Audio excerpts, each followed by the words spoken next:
let us resume.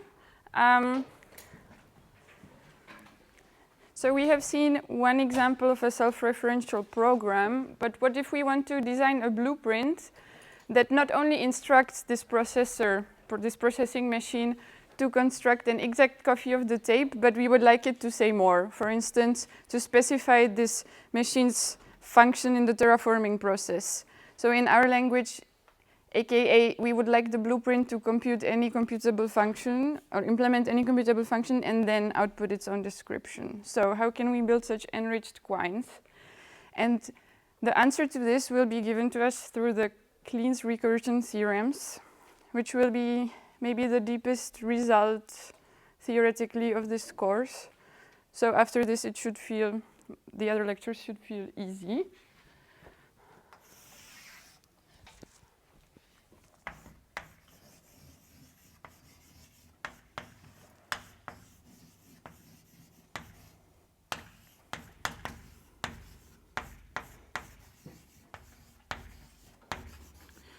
So Kleene was a mathematician also working on the issues of computability with Church and Turing.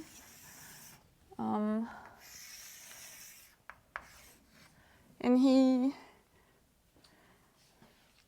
came up with the following result, which we'll now present in the form of two theorems, and then we will show that they are essentially equivalent, but each of them highlights a different property of recursion. So I think it's quite illuminating to see both. So Kleene's first recursion theorem .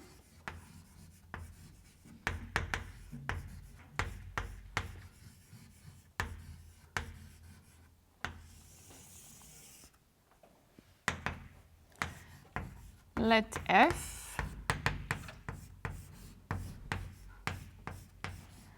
be a total computable function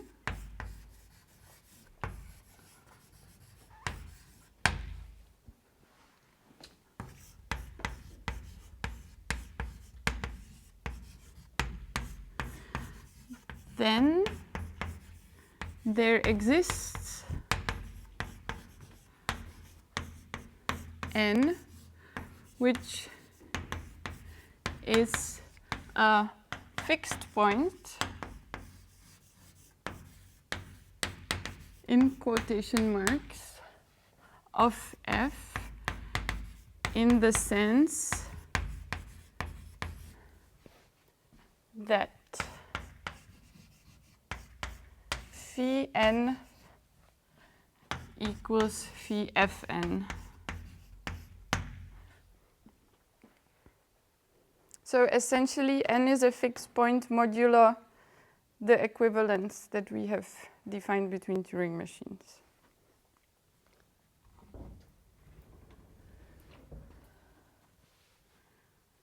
Essentially, you can interpret f as modifying the Gödel numbers of programs, and it says that there will always be a program that will stay immune to this transformation and will behave exactly the same after the f is applied to it. And the second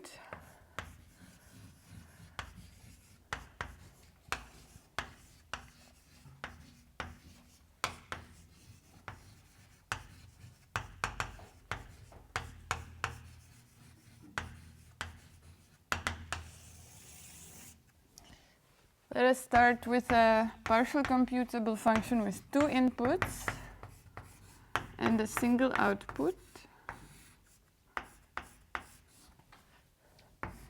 Be a partial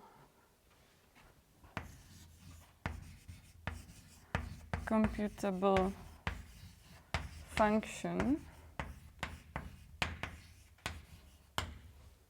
then there exists a natural number such that phi n on input x does exactly the same thing as psi, and now I don't know what is better, but let's do xn for all x.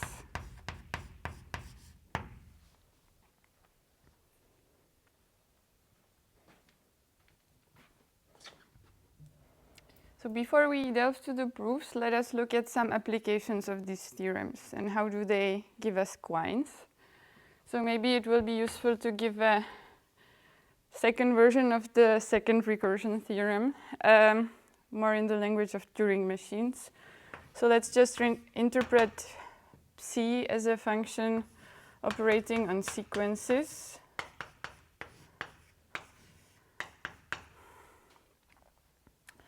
Partial computable function.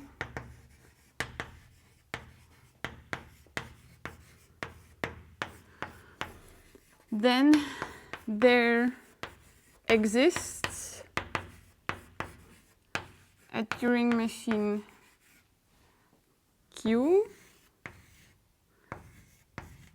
such that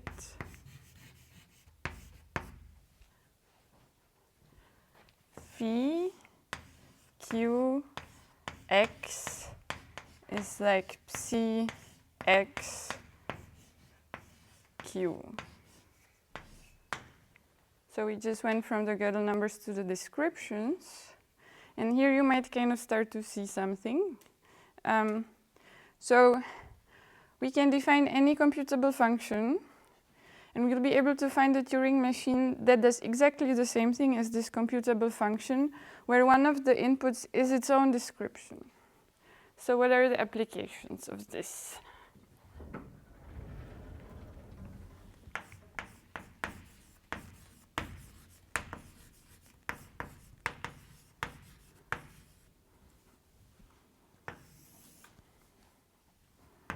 So first, once we have the second recursion theorem, the proposition where we prove the existence of quines comes for free. So let psi of xy just be y. This is a partial computable function. And now we know that due to the second recursion theorem, there exists a Turing machine Q such that for all x we have that phi q x is like psi x q, which is the description of q. So yeah, q is a quine that no matter what input it gets, it just outputs its own description. So we can call this application, let's say, the existence of simple, are quines simple? Existence of quines.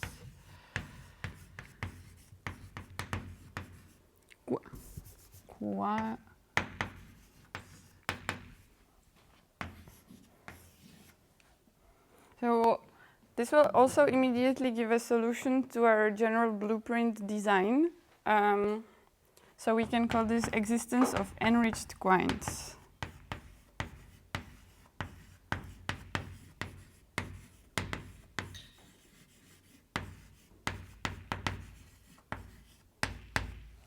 Essentially, we want to say that there exists a Turing machine that outputs, given some Gödel number, the exact same output as that Turing machine with that Gödel number, and on top of it outputs its own description. So let n just be some Gödel number, and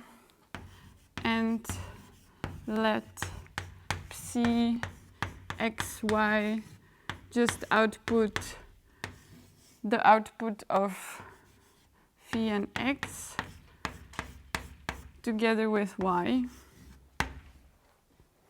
And again, now we know that there exists,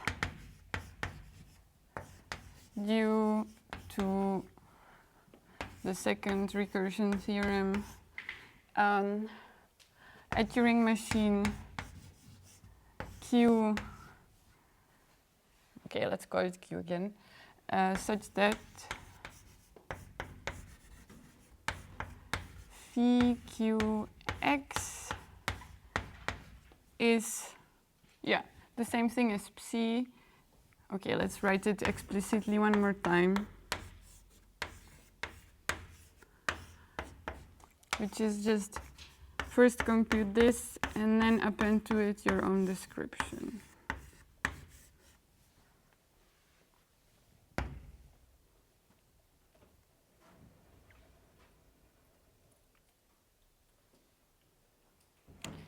So lastly, something that you will explore way more in the exercises and that will really persuade you that these recursion theorems are about recursion.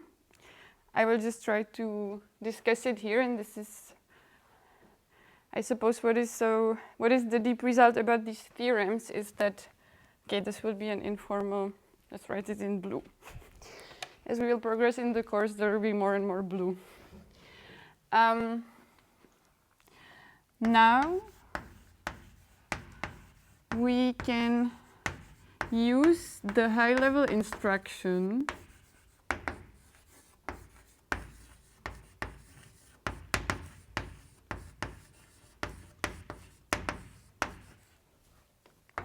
which says obtain your own description.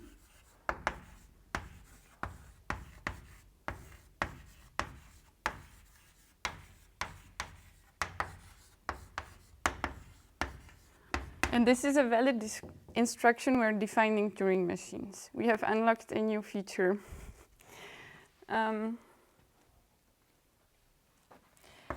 Is a valid instruction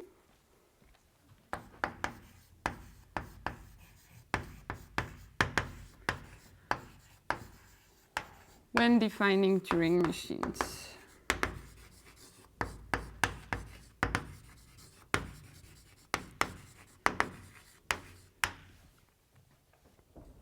So as an example, let's define DMT, which on input X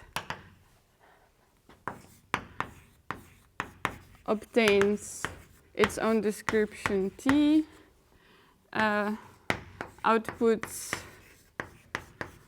X plus 1 T, I don't know, hello world.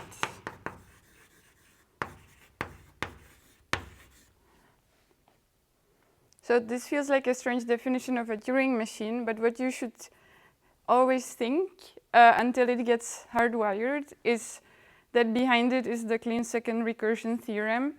Essentially, you can define psi on input x, y, which just does x plus 1, y, hello world.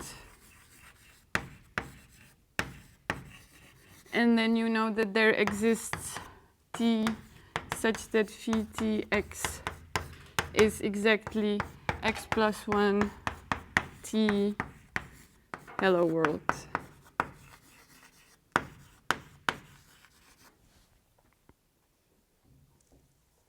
So by the way, what you can do then is obtain your own description and simulate yourself on a different input, which is exactly what you do when you define functions recursively in a programming language.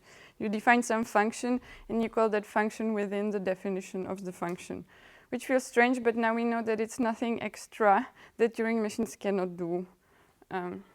Yes? So I see that we can like obtain this description and just output it, but why can we do further calculations with our own description? Precisely because the Kleene second recursion theorem. Maybe what's misleading is that in all of these examples, I have defined psi in such a way that it just outputs its second input intact. But what I could do is I could do, okay, it's not pedagogical. Let's do psi xy can be, for instance, phi x y. Like, that's fine. And now this would correspond to a Turing machine that on input x gets the Gödel number, or like interprets x as a Gödel number, gets its own description, and applies the Turing machine with that Gödel number on its own description.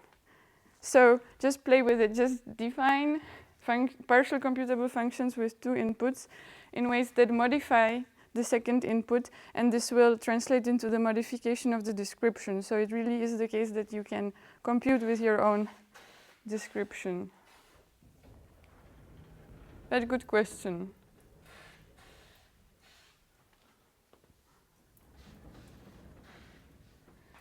Great.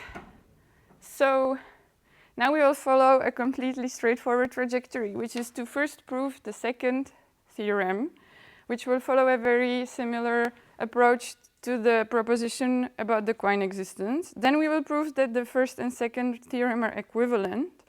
And finally, we will show the proof of the first theorem, which is a bit unintuitive, but we will try to build an intuition for it via seeing it as a failed diagonalization argument, which is pretty interesting.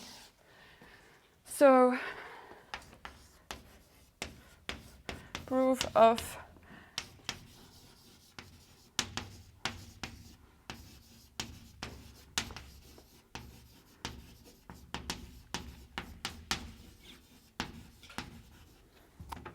So we have our function psi. We can interpret it as operating on sequences. And we aim to construct Q. Again, so suppose psi is implemented by some Turing machine T.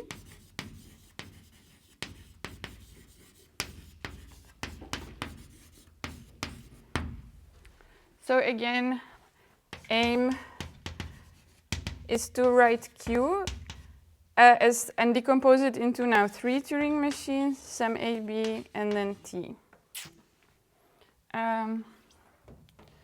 So it really is a similar principle, but I think it's nice to see it twice. So first, let us define a slightly different printing Turing machine, a TM, which on input X outputs X concatenated with the string C. So before we really erased X and now we keep it on the tape. Next we will define the Turing machine B as follows. So on input XY,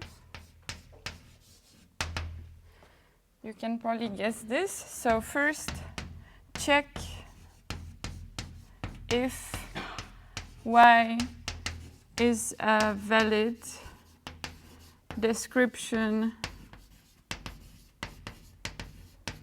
of some DMT prime. If not, again, we don't care, but let's say we held. Compute,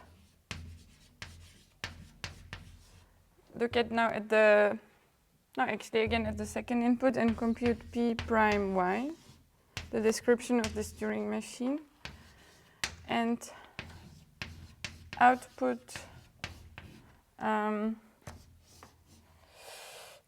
so we still keep the first input. This is something that has to survive until T modifies it. And then we combine or compose the Turing machine Py prime with the Turing machine T prime, which was encoded by Y. So, yeah, so let Q, okay, let's define A. Let A be such a printing Turing machine which outputs the description of the Turing machine which first runs B and then runs T. We're just adding t into this whole thing. And what happens if we now, and let Q be ABT. So Q on input X does as follows. So first it executes A. A is a printing machine which, so A output keeps X and adds the string that it's hard-coded to print, which is BT. Then we run B, which on input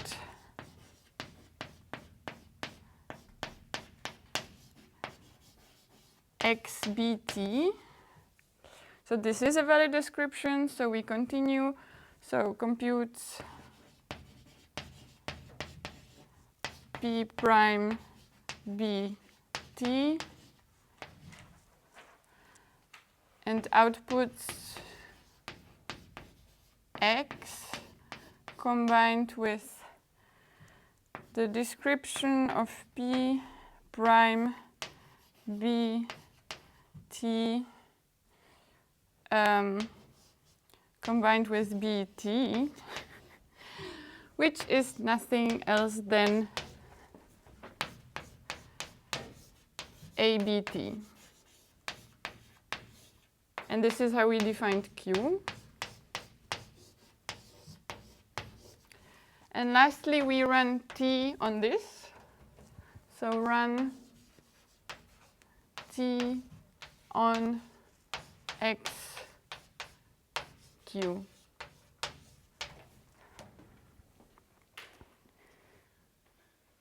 So hopefully it's clear that Q on input X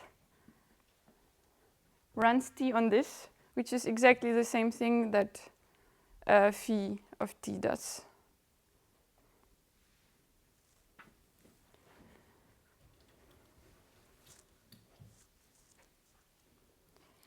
Okay, let's hopefully.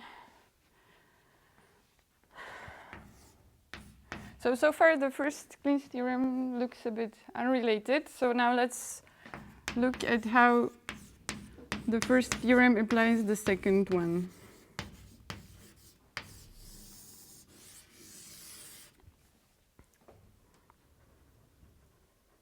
So we start with some function psi.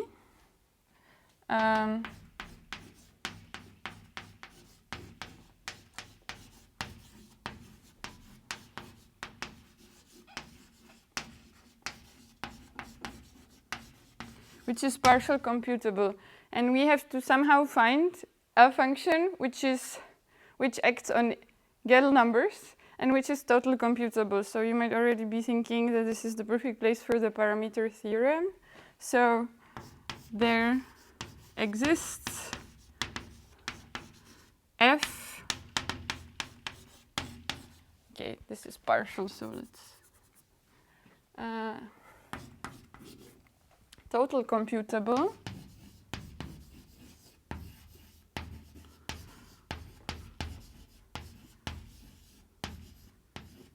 such that phi fy is psi x y. Okay, there should be an x. This is the actual.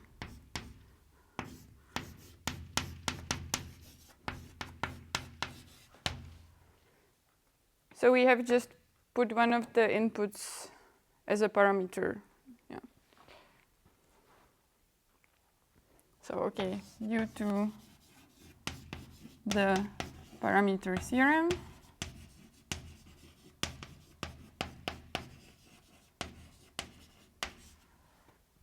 and now we can use Kleene's first fixed point theorem to find the fixed point of f.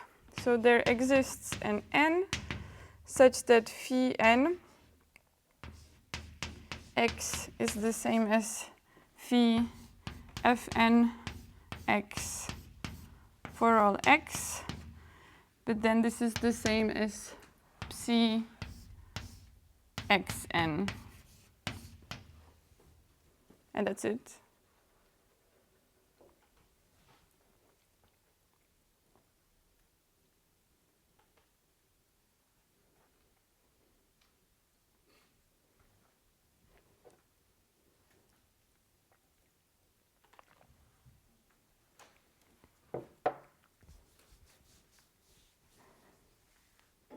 So how does it go the other way? We can prove it purely in the functional form, but maybe it's more elucidating to look at it through Turing machines. So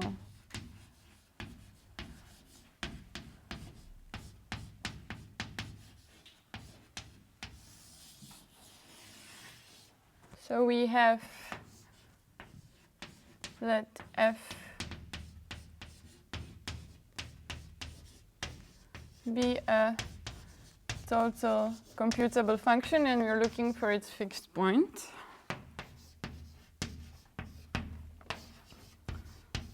We define Turing machine T, which on input x does something quite funky.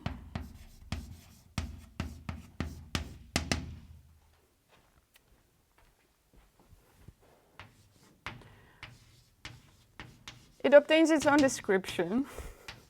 Now we're allowed to do it, because we have the second, we assume the Kleene's second recursion theorem. And its own Gödel number n.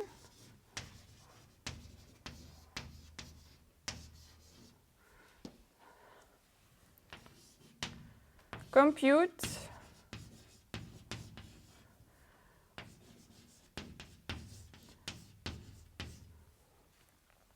the image of this Gödel number by f.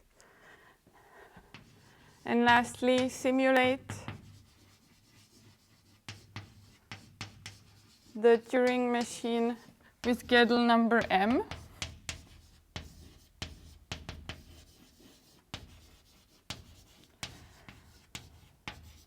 On input x.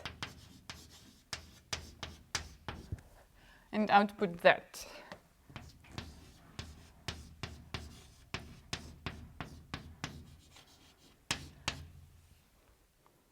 So essentially this T is exactly the fixed point of f, because it survives the transformation of f in an interesting way.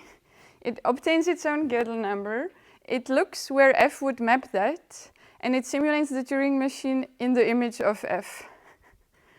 So it should be pretty clear that this is the fixed point. So let n be the Gödel number of T.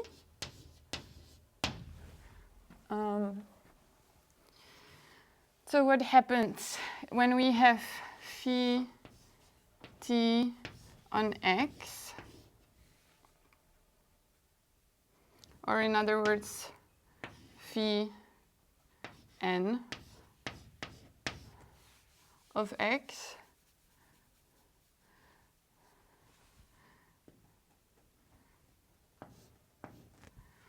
So what T does is it gets its own Gödel number n, it computes fn, and it simulates fn on input x, so it exactly computes phi fn on x.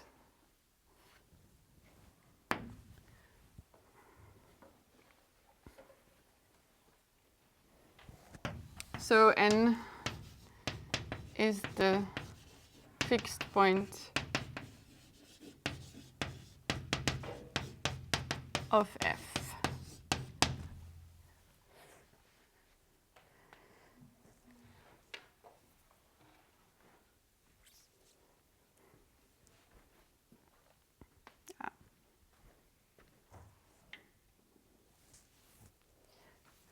So I think this is the perfect amount of time we need to look at the proof of the first Kleene's theorem.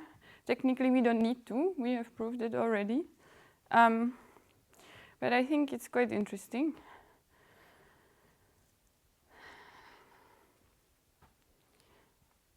Let me just give you a bit of time.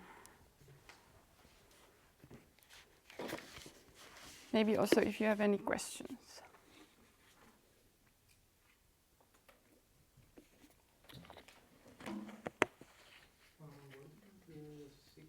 The second theorem?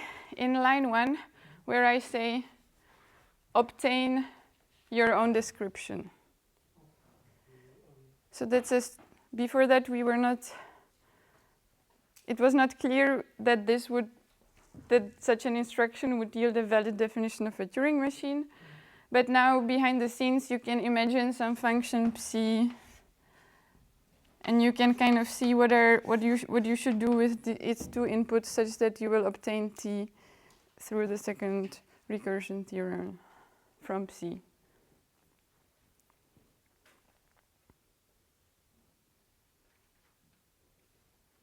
Or its own. Yeah. Obtain your own description.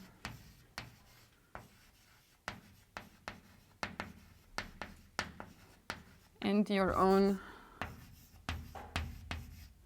Gödel number n.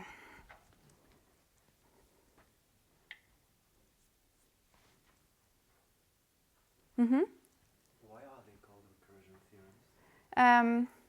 This is exactly a great question and a reason for why I should stay for the exercises. But as I was alluding, I mean, at this point it could be pretty clear. So in programming, recursion is a method where you can define a function and call the function within its own definition, right? And it's not clear why should that work. Like sometimes when you have like a well-defined recursive process which really bubbles down to the base cases and bubbles back up, you can kind of forget that it's recursion. It's just a fancy way to define a function. But even if you write bad recursion, it's going to get compiled. Well, it's going to say that you've reached maximum recursion depth, but it's going to get compiled theoretically. And the question is why? And the answer is the recursion theorems, like that functionality is not something extra that you get in programming that you don't get through Turing machines. You can do the exact same thing. You can define the Turing machine T, which obtains its own description and calls itself on a different input. So this is one way to see the recursion in it.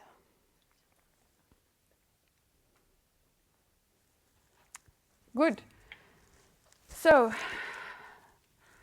proof of Kleene's first recursion theorem.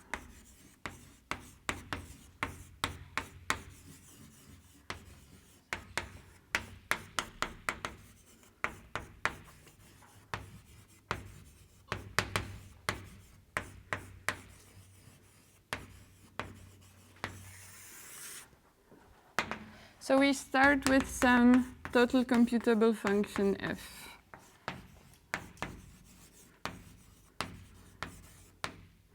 Let me first give a bare version of this, which you can find in some textbooks, and then we will debunk it a bit. So define a total computable function D satisfying phi d u x is phi u u x if phi u u is defined and is undefined otherwise. So a lot of things are happening here. First of all, it feels like we're using the halting problem, but we're not. It's like if phi uu is defined, then we define something, but if it's not defined, we're also undefined. So that's fine. Then how come we can define D like this? Hopefully by now you should be used to the parameter theorem enabling this. What goes on in the background is you define a function psi xu, which does phi u x in one case, case A, and is undefined in case B. And now we're just putting or pushing this this extra input u into the index through the parameter theorem. So this should be a valid definition of a function D. And what we do next is, this means also that if we compose f after D, it's also is a total computable function. So, by the way, there exists its index such that this is just phi of v. And now I claim that n, which is the image of v, is our fixed point. So let's check that. So what happens for phi n? So let n be the image of v under D on any input x. So by the way, how we defined it is d v x. Then by the definition of D, this is phi v x. This is because D of v is for sure defined because D is total computable. And now phi of v is just f composed with D. So this is phi f composed D v x. Et voilà.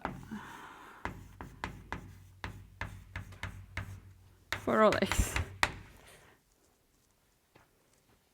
So what happened here? Maybe some of you see in it some monads, but let's not go to category theory. Let's go back to our favorite topic, the diagonalization, and let's try to see how this proof can be interpreted as a failed diagonalization argument. So for diagonalization, we need some matrix, which will be indexed by natural numbers.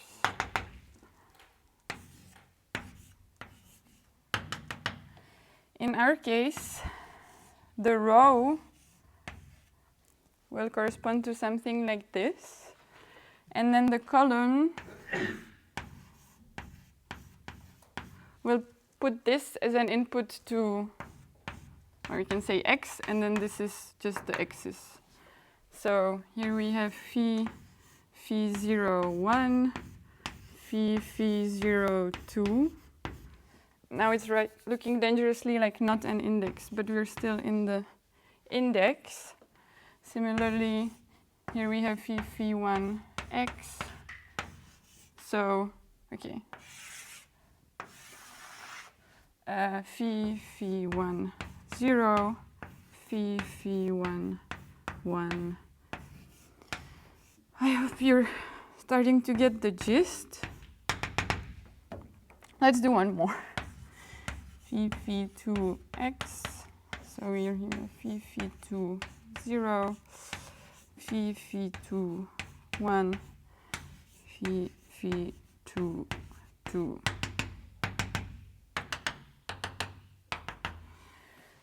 So before, when we were looking at the undecidability of the halting problem as a diagonalization argument, here we had total computable functions applied on an input. So the result was either a number or something that's not defined. Now all of these are partial computable functions. So we have a matrix whose elements are partial computable functions themselves. So the youth row is just phi u0, phi u1, phi u2, etc. Is a sequence of partial computable functions.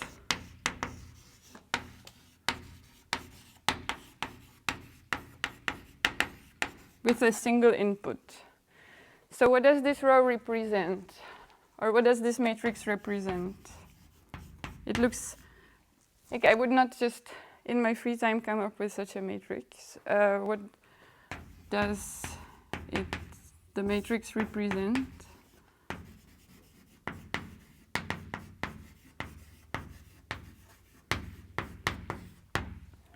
Essentially, it's in some sense an enumeration of all partial computable functions with 2 inputs. That's how we can interpret it. So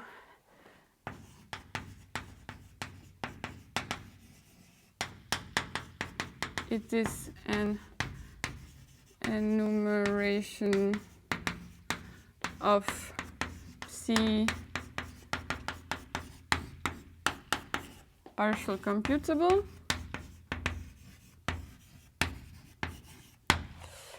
Y. So suppose Cxy is partial computable. Then there exists some S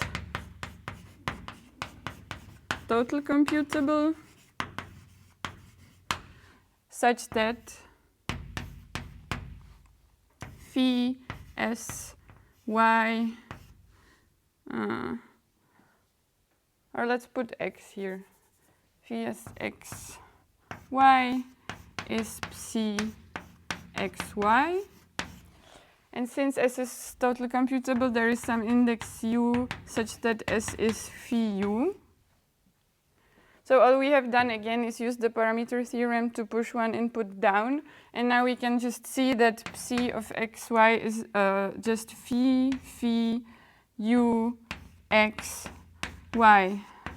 So essentially, such a row corresponds exactly to, so this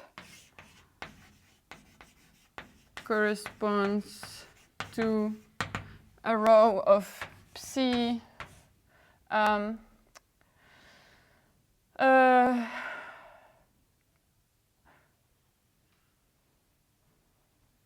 yeah, 0y, psi 1y, psi 2y, and so on. So essentially, each row is somehow characterizing one partial computable function with 2 inputs by just plugging in one input. And so we have kind of shown that every partial computable function is present as some row, but it is also the case that every row corresponds to some function. All we have to do is for the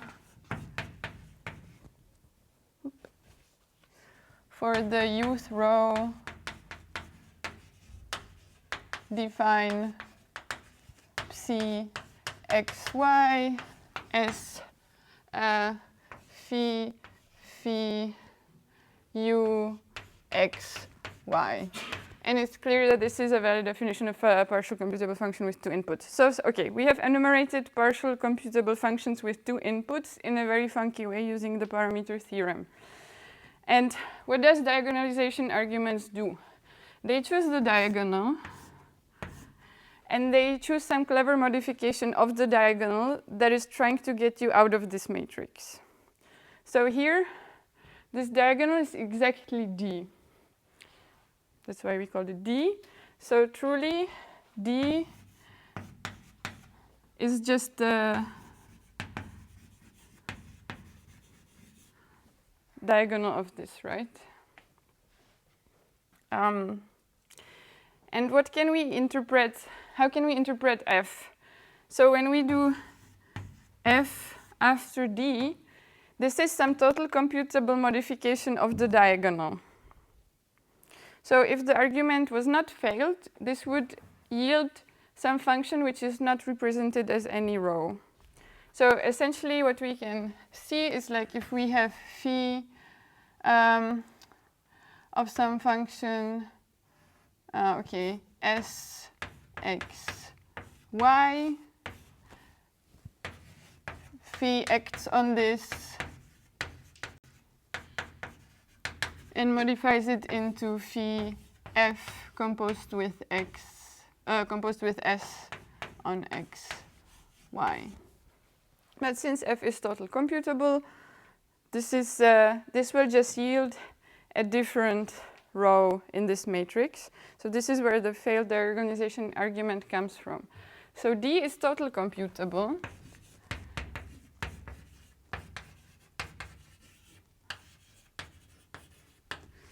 So it corresponds to some row in this.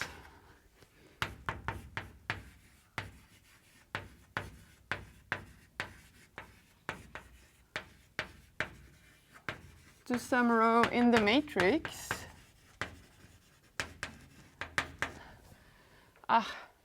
And now I don't have enough space, but let's say fx on S. So there is some row where we have phi d x, and here we have phi d0, phi d1, and so on. And f acts on this row and transforming it into some row f after d on x. So let's call this row the row v, right? So this comes from the fact that f composed with d is phi v. So actually in this row we have phi v0, phi v1, etc. And here on the diagonal we have phi v v.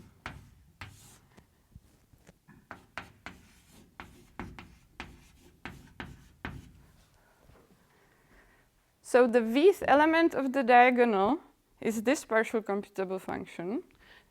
Essentially, what happens now is we will express the vth element of the diagonal in two ways. So, vth element of the diagonal is, well, in this sense, it's obviously phi v v, which is phi f d v. This is how we define v, that it's the index of this row where we have f composed with d. But if we also count the diagonal in this way, it's exactly the element corresponding to phi dv. Like d is the function which is the diagonal, so its vth element is exactly this. So all we have to do is now, so now we clearly see that dv is the fixed point.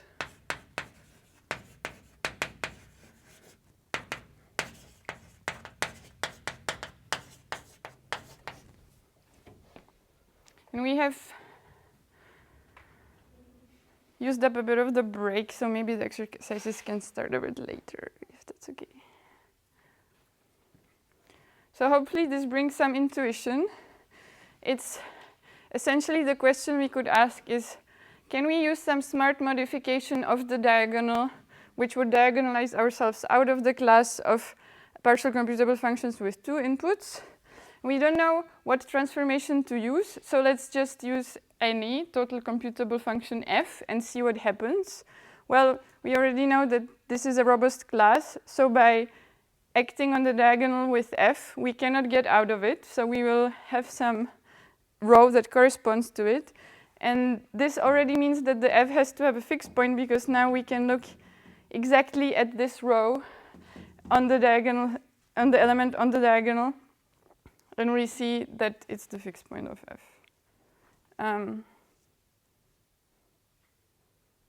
So I will let you ponder this. I'm super happy to answer any questions.